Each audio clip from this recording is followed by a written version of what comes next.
क्या हो अगर देश की सेना, एयर डिफेंस और कम्युनिकेशन सब एक झटके में बंद हो जाएं? कोई मिसाइल नहीं चली, कोई बम नहीं गिरा, लेकिन पूरा देश ठप। ये सपना नहीं, ये हकीकत है। और इसका नाम है EMP वेपन, इलेक्ट्रोमैग्नेटिक पल्स। और चीन इस खतरनाक तकनीक पर दिन रात काम कर रहा है। मई 2025 में चीन ने इस वेपन को सार्वजनिक रूप से दिखाई भी था, जो वास्तविक खतरे की ओर इशारा करता है। EMP के 3 मुख्य स्रोत हो सकते हैं। पहला, अगर कोई परमाणु बम हवा में ऊंचाई पर फटता है तो वह बहुत बड़े क्षेत्र में EMP फैला सकता है। दूसरा, आधुनिक तकनीक से बने विशेष बम जो न्यूक्लियर नहीं होते लेकिन इलेक्ट्रोमैग्नेटिक पल्स छोड़ते हैं।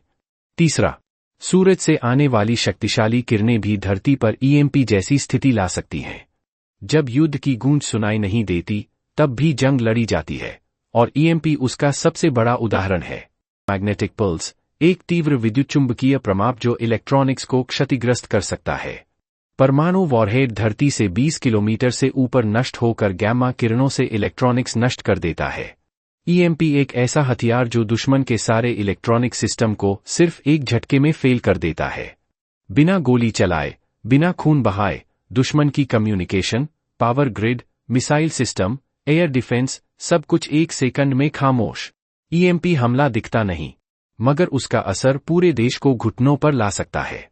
और 2025 में चीन ने इस तकनीक में खतरनाक प्रगति की है।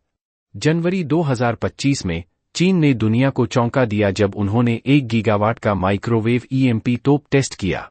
ऐसा हथियार जो ड्रोन, सैटेलाइट और रडार को चुटकी में नष्ट कर सकता है, वो भी बिना कोई विस्फोट किए। इसके साथ ही PLA यानी चीन की सेना ने एक नई हाई एल्टीट्यूड EMP मिसाइल प्रणाली भी विकसित की है, जो 30 किलोमीटर ऊपर जाकर विस्फोट करती है और एक पूरे शहर को अंधेरे में डुबो सकती है। ताइवान पर किए गए सिमुलेशन में इसका असर इतना भयंकर था कि सारा कम्युनिकेशन, बिजली और डिजिटल नेटवर्क ठप हो गया।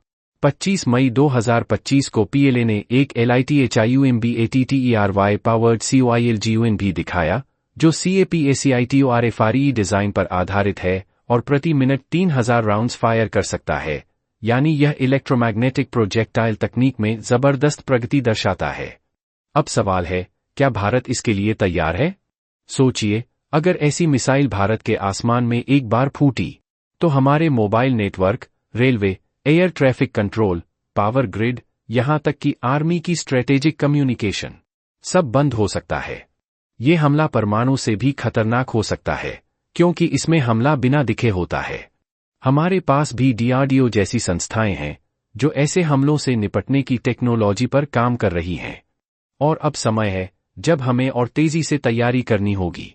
देश की क्रिटिकल इंफ्रास्ट्रक्चर, जैसे कि पावर प्लांट्स, एयरपोर्ट्स, हॉस्पिटल्स, को भी EMP प्रूफ करना जरूरी है। अमेरिका EMP हथियारों की टेक्नोलॉजिकल लीडर है। DARPA और USAF ने चैम्प यानी counter electronics high power microwave advanced missile project विकसित किया है।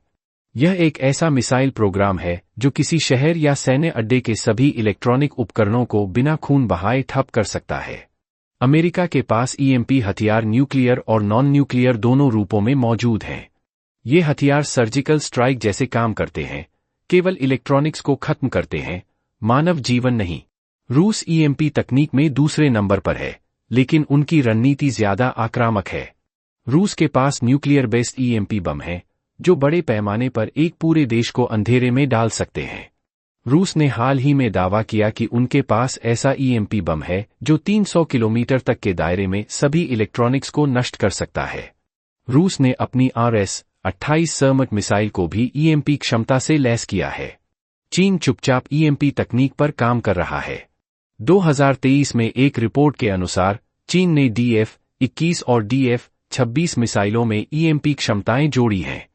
उनका फोकस है अमेरिका के सैटेलाइट सिस्टम और नेवी कम्युनिकेशन को जाम करना।